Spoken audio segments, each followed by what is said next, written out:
원장님, 그 네발달 교정기 말씀하셨는데 이 교정 방법은 어떻게 개발됐고 지금까지 어떻게 사용되고 있는 건가요? 네. 시작은 한 1950년도 전후에서 독일을 비롯한 유럽에서 이제 위턱뼈, 아래턱뼈의 불균형을 고치기 위해서 그때부터 사용되기 시작했어요.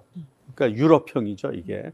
그러다가 이게 미국으로 이제 전해졌고, 미국의 중부, 주로 미시간 대학 쪽으로 이제 전달이 됐고, 마침 그때 제가 미국에서 교정 전문의 수련받고 있는 중이라 그때 제가 접하게 됐어요. 또 미국을 통해서 한국에 들어왔고요. 성장기 교정, 턱뼈 교정 장치는 다양합니다. 그러다가 한 10여 년 전부터 미국에서 새로운 치과의 패러다임이 형성이 됐어요. 그게 뭐냐면 에어웨이.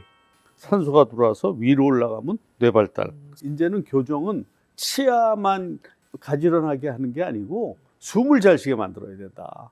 산소가 많이 들어가도록 만들어야 된다 하는 게 치아 교정 내지는 턱뼈 교정의 새로운 패러다임을 형성하게 됐어요. 그래서 제가 그동안 쌓은 경험과 이 패러다임하고 접목이 되면서 또 제가 임상은 교정학을 했지만 박사학위는 얼굴뼈 해부학으로 했거든요. 그러다 보니까 뇌에 대해서 연구를 하게 됐고, 그러다 보니까 제가 자연스럽게 이 장치를 뇌발달 쪽으로 연결시킬 수 있었던 거죠. 그러면은 상태입니다. 일반 치과에서 이렇게 턱뼈 교정을 한다고 하는 치과에서도 BGA라고 하는 방법으로 교정을 하는 데는 뭐 많지 않겠네요. 그렇죠. 아직은 많지 않죠. 그럼 보통 턱뼈 교정이라고 하는 것도 교정하는 병원마다 또 다 달리 방법이 그렇죠. 다른가요? 우리나라에는 최근에 비교적 많이 알려진 장치는 프랑켈이라는 장치가 있어요. 치과 의사들한테 많이 알려지고 많이 쓰는 걸로 알고 있어요. 근데 그것은 뇌발달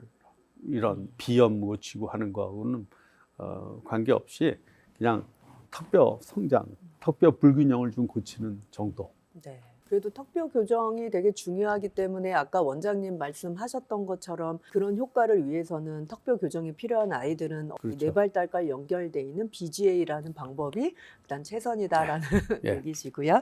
그리고 이제 또 요 네. 책 한 권 소개해드리면 네. 바로 산소입니다. 산소. 네. 요 책 두 권이 핵심이라고 할 수 있어요. 네. 예. 이거는 에어웨이, 네. 숨기를 넓혀주는 중요성, 새로운 패러다임을 얘기했고, 그 숨기를 통해서 산소가 들어갈 때 산소 어떤 이점들이 있는지. 이 산소가 이제 키 성장, 뇌발달도 또 중요하지만 산소가 암을 억제한다 하는 게 노벨상이 3개가 나왔어요, 지금까지. 그 산소 공급이 되게 중요하다라는. 그렇죠. 그러니까 책이- 제가 그냥 저는 저의 분야인 키 성장, 뇌발달 정도로 말씀드렸는데 사실 더 나가면 산소는 암, 면역력, 여기에 산소보다 더 중요한 게 없어요. 그러면 아이들의 치아 건강을 위한 여러 가지 건강 습관도 되게 중요할 것 네, 같아요. 네. 턱뼈 교정은 사실은 저희가 습관으로 뭐 어떻게 바뀔 수 있는 건 아닐 것 같고, 그 외에도 뭐 이 혀의 위치가 중요하다거나 호흡이 아까 또 중요하다고 네, 하셨는데 엄마들이 좀 주의해야 할 건강 습관들, 치아 건강 습관이 있다면 어떤 게 있을까요? 네, 굉장히 중요한 말씀입니다. 되게 이제 치과 그러면 그 치아 3, 40년 전에는 이제 그래 왔던 말이죠. 그런데 그것이 이제 변하고 있어요. 치아뿐이 아니다. 사실 칫솔질 굉장히 중요하잖아. 하루에 3번씩 하는 굉장히 중요한 행위인데 치과 의사 입장에서 제대로 칫솔질 하는 분 별로 못 봤어요. 치아를 닦는다고 생각하거든요. 치아 닦는 게 아니에요. 잇몸을 닦아주는 거죠. 특히 더 중요한 건 치아와 잇몸 사이에 갈라진 틈새가 있어요. 거기에 있는 음식물 찌꺼기하고 유해한 구강 미생물을 제거하는 게 칫솔질의 핵심입니다. 이렇듯 좀 잘못 알고 있는 부분이 많아요. 애들한테 치아 관리 무엇이 중요하냐 그러면 뭐 잇솔질을 함으로써 충치가 안 생기게 하는 거다.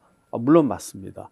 그렇지만 그거는 이미 20, 30년 전 얘기고 지금은 호흡 이런 것도 매우 중요한 거죠. 혀의 위치 생각해 보신 적 있어요? 아니요, 혀의 위치에 대해서? 전혀. 오늘 새로운 얘기 너무 네. 많습니다. 혀의 위치는요. 네. 애들도 그렇고 어른들도 그렇고 입 천장에 붙어 있어야 돼요.